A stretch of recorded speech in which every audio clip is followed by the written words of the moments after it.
찬송가 246장 함께 찬양하시겠습니다. 찬송가 246장 나 가나안 땅 귀한 성에 함께 찬양하시겠습니다.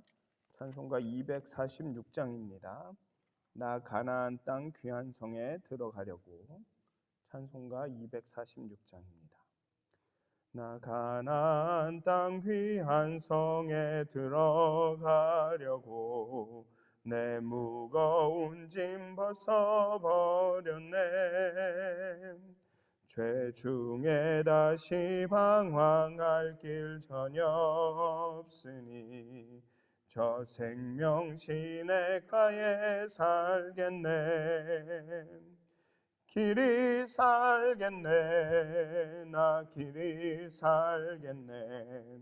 저 생명 시냇가에 살겠네.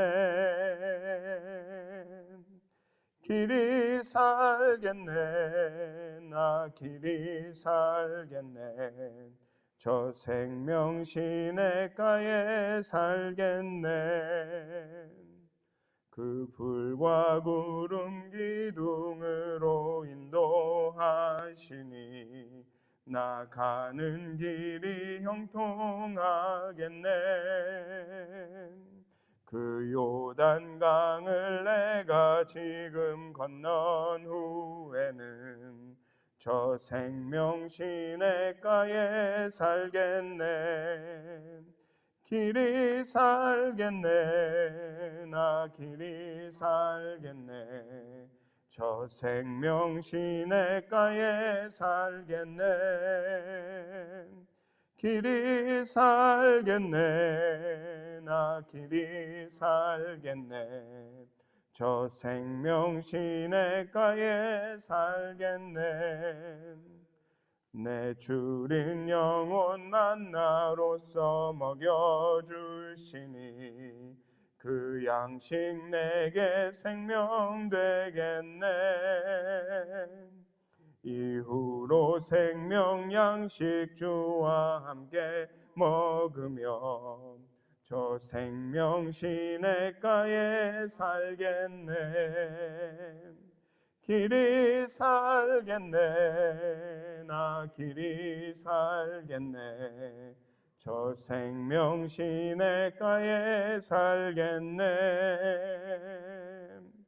길이 살겠네. 나 길이 살겠네.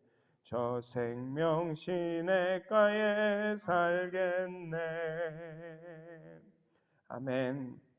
기도하시겠습니다. 하나님, 그 광야와 같던 또 지난 일주일간도 하나님 우리를 보호하여 주시고 주린 만나로서 우리의 영혼을 먹여주시고 우리에게 생명으로 함께 해주셔서 너무나도 감사합니다.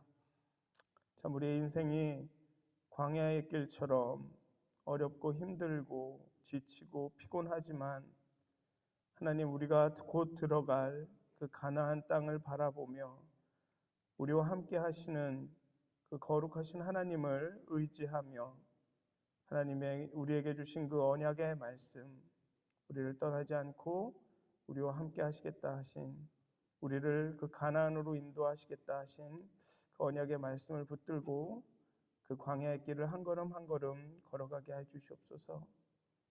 정말 그 영혼을 소망하며 그 영혼을 위하여, 영혼으로 인하여 우리 마음에 평화와 그 소망이 넘치는 그런 삶을 살 수 있도록 하나님 정말 우리에게 꿈을 허락하여 주시옵소서.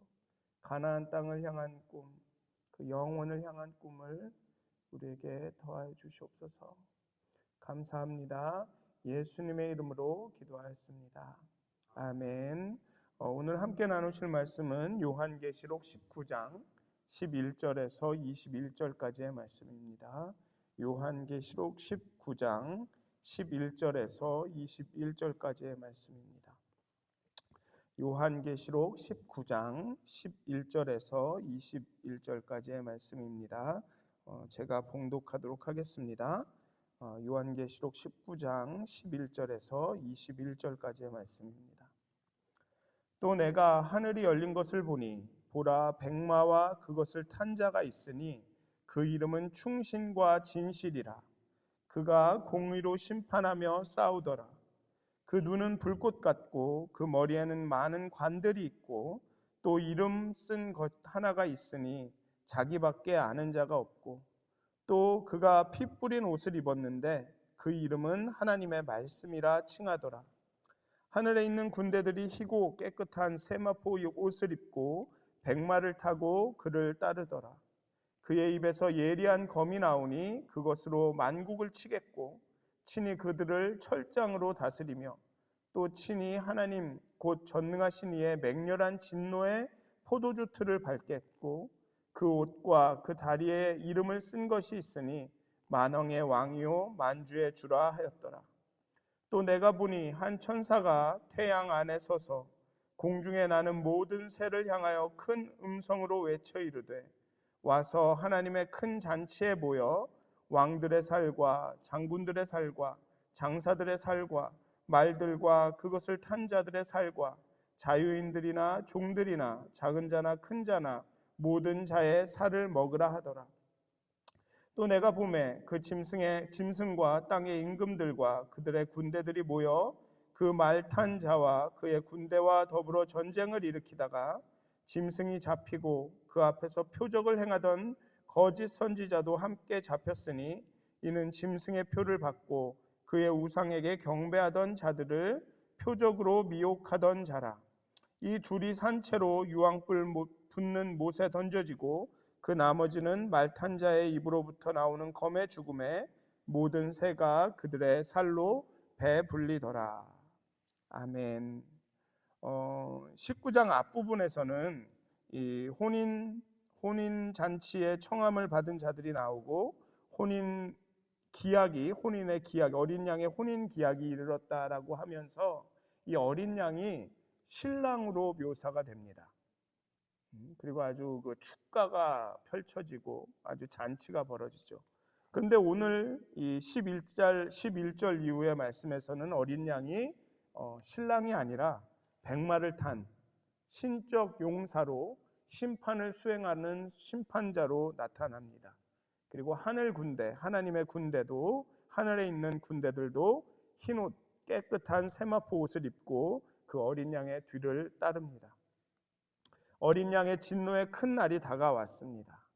그리고 이 하늘로 올라간 이 앞부분에서 용이 삼키려고 막 했지만 결국은 이 땅의 여인을 통해서 낳고 하늘로 올라간 이 아이, 어린 양, 이 예수, 부활하신 예수님이 이제 심판하러 오십니다. 심판을 받은 자들은 공중의 새의 먹이가 됩니다. 13장부터 나오는 바다와 땅에서 올라온 두 짐승도 유황불 못에 던져지고 어린 양에 의해 심판을 받습니다. 바벨론의 멸망 이후에 바벨론의 동맹 세력에 대한 심판이 옵니다.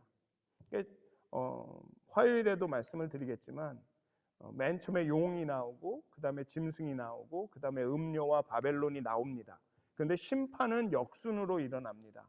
바벨론과 음녀가 심판을 받고 그 다음에 두 짐승이 심판을 받고 그리고 20장에 가서 마지막으로 용이 심판을 받습니다. 어쨌든 계속 요한계시록에 반복되는 주제지만 주님의 재림은, 예수님의 다시 오심은 구원이자 재앙입니다. 하나님을 신실하게 따르고 그 언약을 지키고 믿음과 인내로 그 환난을 견딘 자들에게는 예수님의 재림은 구원이지만, 은혜지만, 잔치지만, 예수님을 따르지 않고 짐승의 표를 받고 짐승에게 경배하며 짐승을 우상으로 섬기며 따르는 자들에게는 예수님의 재림은 재앙입니다. 멸망입니다. 죽음입니다. 그렇지만 우리 성도들에게는 그날은 기쁨의 날이 되겠죠.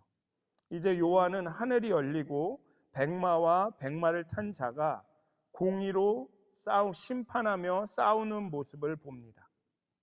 우리는 이 백마를 탄 자가 어린 양임을, 부활하신 예수님을 알 수가 있습니다. 왜냐하면 12절에 보면 이 어린 양, 그 백마를 탄 자에 대한 묘사가 나오는데 이 묘사가 1장에서 나온 그 부활하신 예수님, 그 인자와 같으신 이에 대한 그 묘사와 동일합니다. 그 눈은 불꽃 같고 그 머리에는 많은 관들이 있고 또 뒤에 나오면 그 입에서 예리한 말씀의 검이 나온다. 이게 다 1장에 나온 예수 그리스도를 묘사하는 모습입니다.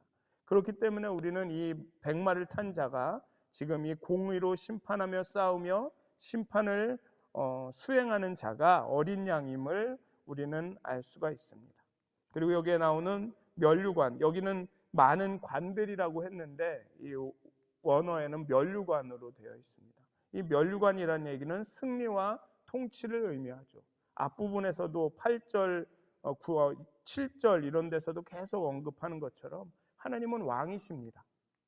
통치하시는 분이고 승리하신 분이죠. 그러면서 이 어린 양, 백마 탄 자의 이름이 세 가지 이름이 나옵니다. 이름이 세 가지가 나오는데 그 세 가지의 이름을 언급하기 전에 한 가지 특이한 점이 있다면 12절에 보면 그 백마를 탄 자 어린 양에 대한 묘사가 나오는데요. 그 눈은 불꽃 같고 그 머리에는 많은 관들이 있고 그 다음에 또 이름 쓴 것 하나가 있으니 자기밖에 아는 자가 없고. 근데 이름이 있는데 자기밖에 알지를 못하는데 그 뒤에 가면은 또 그의 이름은 뭐 하나님의 말씀이라 그 이름은 만왕의 왕이라 이런 얘기들이 나옵니다. 이게 뭐지? 이름을 아는 자가 자기밖에 없다는데 이름을 얘기하고 있죠. 이게 뭐냐 하면 이 고대 그 이스라엘 유대 문화에서 이름이라는 것은 굉장히 중요합니다. 이름은 존재 그 자체를 나타내고 있죠. 그래서 그 이름을 안다는 것은 그 존재에 대한 내가 통제를 할 수 있음을 이야기합니다. 원어에는 마스터한다라고 얘기하고 있더라고요. 안다라는 뜻을 마스터라고 하고 있습니다. 그래서 우리가 어떤 새 디바이스나 기계를 샀을 때 그 기계를 마스터하게 되면 완전한 나의 통제하에 있는 거죠. 내가 이렇게 저렇게 사용할 수 있는 거죠. 그래서 여기서 하나님의 이름을 안다라는 것은 이 사람들을 요한계시록 당시에 이 사람들의 그 생각으로 이해를 하면 하나님을 통제할 수 있다라는 뜻인 겁니다. 그런데 그 이름을 알려주고는 있는데 그 이름을 알 수가 없다라는 얘기. 그 얘기는 뭐냐 하면 우리가 하나님을 알 수는 있지만 우리가 하나님을 마스터할 수는 없다. 하나님을 통제할 수는 없다는 거죠. 그래서 여기에 이름이 나오기는 하지만 그래서 하나님이 이런 분이구나, 어린 양이 이런 분이구나라는 것은 알 수는 있지만 그렇다고 우리가 그 예수님을 마스터할 수는 없는 것이다. 이름 쓴 것이 하나가 있으니 자기밖에 아는 자가 없다. 그러니까 무슨 얘기냐 하면 항상 우리의 이해의 영역을 넘어서는 신비의 영역이 있다는 거죠. 그게 하나님이라는 것입니다. 그래서 우리가 하나님을 다 알았다, 난 하나님을 다 알아라고 말하는 순간 우리는 교만에 빠지고 우리는 우상 숭배에 빠지는 겁니다. 왜냐, 하나님은 우리의 이해와 우리의 인식에 그 초월해서 계시는 분이기 때문에 우리가 알 수 없다라는 말은 하나님을 절대로 모른다는 말이 아닙니다. 우리가 이해할 수 있습니다. 어느 정도까지는. 그렇지만 하나님은 항상 그 이해와 인식을 넘어서는 분이시라는 거죠. 그것을 이야기하고 있는 것입니다. 이름 쓴 것이 하나가 있으니 자기밖에 아는 자가 없고, 그런 다음에 바로 그 이름은 하나님의 말씀이라 이렇게 나오는 게 좀 모순되고 그렇게 보이지만 하나님의 입장에서는 그게 모순되는 일이 아니라는 거죠. 내 이름은 이건데 이게 다가 아니야. 너희들이 알 수 없는 신비로운 영역이 있어 라고 말씀을 하고 있는 것입니다. 어쨌든 그것을 염두에 두시고 이제 이 어린 양 백마를 탄 자의 이름에 대해서 좀 이야기를 했으면 좋겠습니다. 먼저 11절에 그 이름은 충신과 진실이라고 말하고 있습니다. 충신과 진실. 주님이 이 땅에 계실 때 하나님 앞에서 자신에게 주어진 사명을 끝까지 신실하게 감당한 분이셨다라는 것입니다. 그렇기 때문에 이 이름은 당연하죠. 그리고 예수님은 항상 진실하셨다는 겁니다. 아니스트 하셨다는 거예요. 꼭 진실했다라는 게 이게 솔직했다라는 게 아니라 한 길로 가셨다는 거죠. 충성을 다하셨고 그 다음에 하나님께서 주신 그 사명을 이루기 위해서 그 길로만, 좌로나 우로나 치우치지 않고 그 길로만 갔다라는 것입니다. 예수님의 그 삶에 정말로 적절한 이름이죠. 충신과 진실. 그리고 두 번째 이름은 피 뿌린 옷을 입은 하나님의 말씀입니다. 13절에 보면 또 그가 피 뿌린 옷을 입었는데 그 이름은 하나님의 말씀이라 칭하더라. 여기서 이 피 뿌린 옷에서 이 피가 누구의 피인가에 대해서 좀 다양한 이야기들이 있습니다. 그리고 첫째로는 이 죽임을 당한 어린 양으로서 예수님이 십자가상에서 흘리신 피로 보는 견해가 있습니다. 여기서 피 뿌린 옷을 입었는데 여기서 이 그 피의 피가 누구의 것이냐에 대해서, 그리고 두 번째로 이제 마침내 왕으로 하여금 심판을 집행하게 만든 그 순교자들의 피, 하나님의 말씀을 전파하다가 그 왕들에게 죽은 순교자의 피를 의미한다라는 견해가 있습니다. 그리고 세 번째로는 그분의 심판으로 인해서 흘리게 되는 예수님의 대적들의 피로 보는 견해가 있습니다. 첫째로 예수님 어린 양의 피, 두 번째로 하나님의 말씀을 전하다가 죽게 된 순교자들의 피, 그리고 세 번째로는 심판을 받게 되는 그 짐승의 피. 이렇게 세 가지 견해가 있는데 이 15절에 보면, 여기에 보면 진노의 포도주 틀을 밟겠다라고 이야기가 나옵니다. 이 어린 양이, 이 백마를 탄 자가 진노의 포도주 틀을 밟겠다라는 말이 나오고, 14장인가요? 앞부분에서 보면 포도주 틀을 밟을 때 흘리는 피, 그 진노의 피를 그 짐승들이, 그 하나님을 대적하는 자들이 마시겠다라는 요 사실을 고려해 보면, 또 실제로 포도주 틀을 밟다 보면 그 포도주가 옷에 튀죠. 포도즙이. 그러면 이렇게 피처럼 옷이 물듭니다. 이런 것들을 고려해 보면 여기에서 나온 피 뿌린 옷에 묻은 이 피는 어린 양이 짐승과 싸워서 이기시는 그 심판하면서 그 옷에 튄 그 피를 의미한다라고 보는 견해가 타당한 것 같습니다. 즉 심판을 받는 짐승의 피다. 그러니까 좀 잔인한 상상이기는 하지만 영화 같은 데 보면 적들을 막 물리치고 나면 이렇게 뭐 얼굴에도 피가 묻고 막 이런 장면이 있죠. 그러니까 그런 장면이라는 겁니다. 예수님께서 철장으로 막 원수들을 막 짐승들을 심판하고 나셔서 그 피가 옷에 딱 묻으신 그 피라는 거죠. 재림하신 주님은 이런 피 뿌린 옷을 입은 하나님의 말씀입니다. 여기서 하나님의 말씀이 피 뿌린 옷을 입은 이라는 이 수식을 받는다는 점을 명심할 필요가 있습니다. 여기서의 하나님의 말씀이라는 것은 그냥 요한복음 1장 1절에 나오는 태초에 말씀이 있었고 그 말씀이 하나님과 함께 계시더라라는 일반적인 말씀을 의미하는 것이 아니라 보다 구체적으로 그 말씀이 주님을 대적하는 자의 피를 반드시 흘리게 하는 그 심판의 말씀이라는 점을 우리가 명심해야 됩니다. 그래서 뒤에 보면 또 이는 입에서 검이 나와서 만국을 치고 철장으로 다스리시며 하나님의 맹렬한 진노의 포도주 틀을 밟는다고 15절이 언급하고 있죠. 그것으로 봐서는 여기에서 말하는 하나님의 말씀은 단순히 축복한다, 사랑한다, 내가 너를 인도한다, 내가 너와 함께 한다라는 그런 일반적인 말씀이 아니라 이렇게 행해야만 너희가 살 것이다, 내가 명한 대로 행해야만 너희가 살 것이다라는 그 심판의 말씀이라는 것입니다. 피가 묻는 거죠. 그러니까 이 말씀을 따르지 않는 사람들은 피를 보게 되는 그런 말씀이라는 것입니다. 그리고 희고 깨끗한 세마포를 입은 주의 신부들이 이제 하늘의 군대들이 백마를 타고 어린 양을 따르며 심판에 함께 합니다. 근데 잘 보면 군대지 않습니까?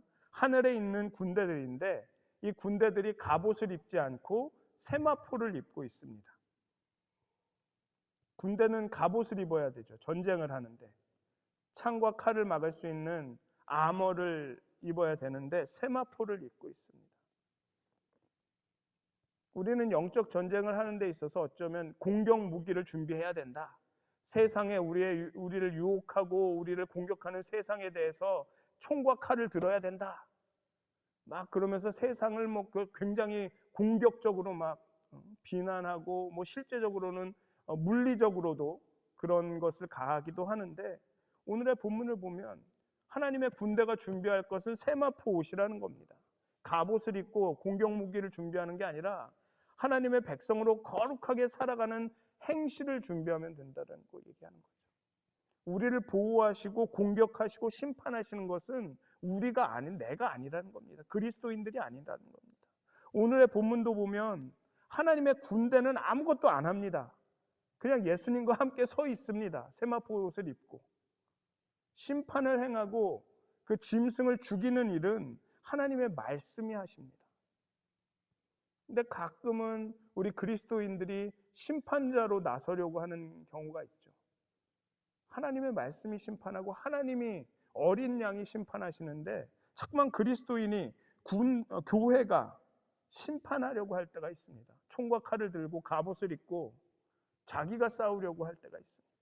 근데 오늘 본문을 보면 군대인데 희고 깨끗한 세마포 옷을 입습니다.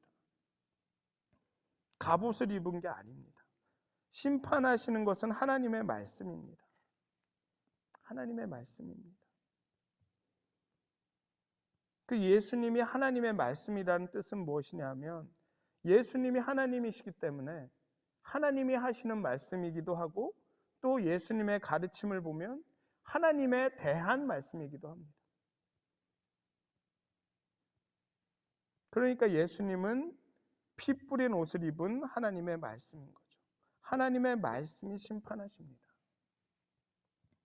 그리고 세 번째, 재림하시는 어린 양의 칭호는 만왕의 왕이요 만주의 주이십니다.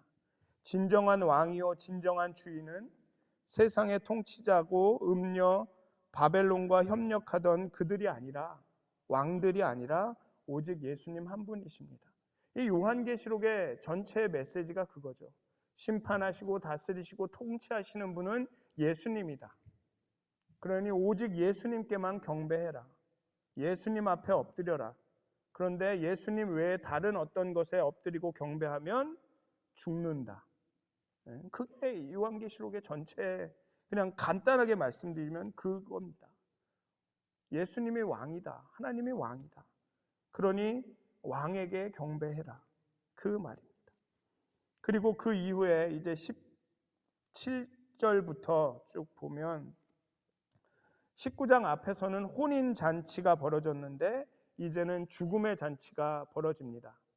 혼인잔치에 포도주와 음식이 딱 나왔다면 여기 죽음의 잔치에도 고기가 나옵니다. 근데 그 고기는 양이나 이런 고기가 아니라 왕과 장군들과 짐승을 따르며 짐승에게 협력했던 짐승의 표를 받았던 그 짐승의 고기가 나옵니다. 좀 끔찍하죠. 어떻게 보면 여기 보면 하늘이 열리고 또 하늘에서 보니 천사가 공중에 하늘에 있는 모든 새들에게 명합니다. 모여라. 그래서 이 땅에 있는 왕들의 살과 장군들의 살과 장사들의 살과 자유인들이나 종들이나 작은 자나 큰 자나 하나님을 거역하고 짐승에게 순종한 그 모든 사람들을 먹어라 라고 말합니다.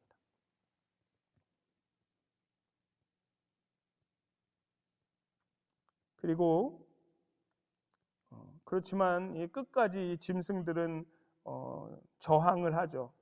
19절에 보면 군대를 일으켜 전쟁을 또 한 번 일으킵니다. 하지만 어린 양 앞에서는 아무것도 아니죠. 그래서 결국은 유황불 붙는 못에 던져집니다. 그리고 그에 협력하던 모든 사람들은 새의 먹이가 됩니다. 이렇게 해서 짐승까지의 심판이 다 이루어집니다. 이제 그리고 욕만 남았습니다. 그리고 용의 심판은 20장부터 이루어집니다. 사랑하는 믿었은 가족 여러분, 요한계시록이 이야기하는 것은 항상 똑같습니다. 주님의 재림은 우리에게는, 그리스도를 따르는 우리에게는 축제의 날이다. 혼인잔치의 날이다. 그런데 예수님을 따르지 않는 자들에게는 재앙과 심판의 날이다. 그리고 이 어린 양, 그 심판을 행하시는 분은 충신과 진실이고 하나님의 말씀이고 만왕의 왕이요 만주의 주님이시다. 그러니 우리가 어린 양을 따라가야 한다. 결국은 그겁니다. 결국은 우리가 과연 이 어린 양을 따르고 있는가? 하나님께 경배하고 있는가? 우리가 짐승을 경배하고 짐승을 따르는 것은 아닌가? 마지막에 우리가 준비할 건 그겁니다. 세마포 옷. 과연 우리는 거룩하고 정결하게 왕이신 하나님께만 경배하고 있는가? 아니면 우리 안에 불순한 찌꺼기가 있어서 내가 하나님인 줄 알고 경배하고 있는데 혹 그게 짐승은 아닌가? 그렇게 끊임없이 내 자신을, 내 마음을 살피면서 하나님만 바라보고 왕이신 이에게, 경배받으실 분에게 경배하고 두려워할 분을 두려워하고 있는가를 끊임없이 점검하면서 살아가는 게, 그것이 바로 이 종말을, 마지막 때를 살아가는 우리들의 자세라는 거죠. 여기 보면 싸우시는 이는 예수님입니다. 이기시는 이도 예수님이고 우리를 보호하시는 이도 예수님이고, 사실 14만 4천 여기에 나오는 세마포 옷을 입은 하늘의 군대, 이들이 한 일은 예수님 옆에 이렇게 서 있는 것뿐입니다. 그냥 예수님하고 가까이 있는 거죠. 그게 바로 우리가 종말을 살아가는 우리들의 모습입니다.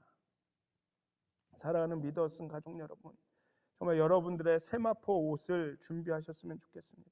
그리고 이 하나님께서, 어린 양은 충실하시고 진실하신 분이고 심판하시는 말씀이고 또한 만왕의 왕이요 만주의 주심을 기억하면서 마지막 때 정말 이 심판하시는 어린 양, 그 분을 쫓아감으로써 정말 혼인잔치를 하시는 여러분들이 되시길 주님의 이름으로 축원드립니다. 기도하시겠습니다.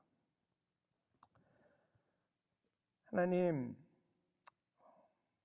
때로는 주님의 재림이 너무나도 무섭고 두렵게 생각되어서 주님의 다시 오심을 소망한다거나 하지 않고 전혀 생각지 않고 그냥 오늘을 살아갈 때가 너무 많습니다. 물론 오늘 함께 하시는 예수님을 생각하며 살아가는 것도 중요하지만 이제 곧 다시 오실 예수님, 정말 우리를 혼인잔치로 초대하시고 우리와 함께 그 축제, 축하의 승리의 노래를 부르실 그 예수님을 우리가 꿈꾸게 해 주시옵소서.